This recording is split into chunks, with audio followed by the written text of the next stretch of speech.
ఢిల్లీ నుంచి ప్రతి గల్లీ దాకా కమల వికాసం జరుగుతూ ఉంది, కాషాయ జెండా ఎగురుతా ఉంది. మరి ఇప్పుడు మన తెలంగాణ రాష్ట్రంలో కూడా ప్రతి గల్లీకి మన బీజేపీ జెండా ఎగిరే ముందు మన ఉమ్మడి కరీంనగర్, నిజామాబాద్, అదేవిధంగా ఆదిలాబాద్ పట్టభద్రుల ఎమ్మెల్సీ స్థానానికి గౌరవనీయులు రాష్ట్ర కార్యవర్గ సభ్యులైనటువంటి చిన్నమైల్ అంజిరెడ్డి అన్న సోదరుడు వారిని భారతీయ జనతా పార్టీ సంపూర్ణంగా మద్దతిచ్చి టికెట్ ప్రకటించడం జరిగింది.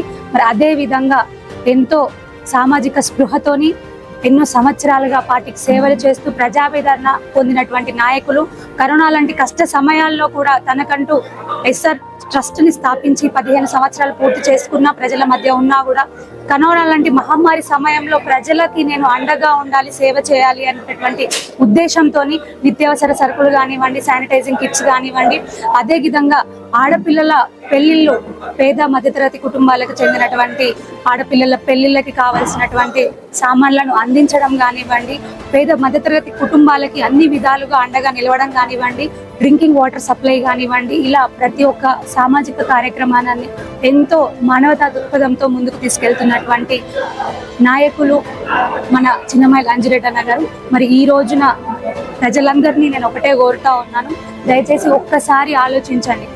మేధావులందరి కలిసి తీసుకునేటటువంటి నిర్ణయం, కీ ఓటర్స్ గా ఉన్నటువంటి మీ నిర్ణయం ఇది. మీరు ఇచ్చేటటువంటి ఓటు ఎంతో విలువైంది. అటువంటి మీ విలువైన ఓటుని ఒక మంచి సామాజిక స్పృహతో, మానవతా దృక్పథంతో, విద్యార్హతలు కలిగినటువంటి ఒక మంచి ముందు చూపున్నటువంటి నాయకులు, మరీ ముఖ్యంగా 42 నియోజకవర్గాల అసెంబ్లీలో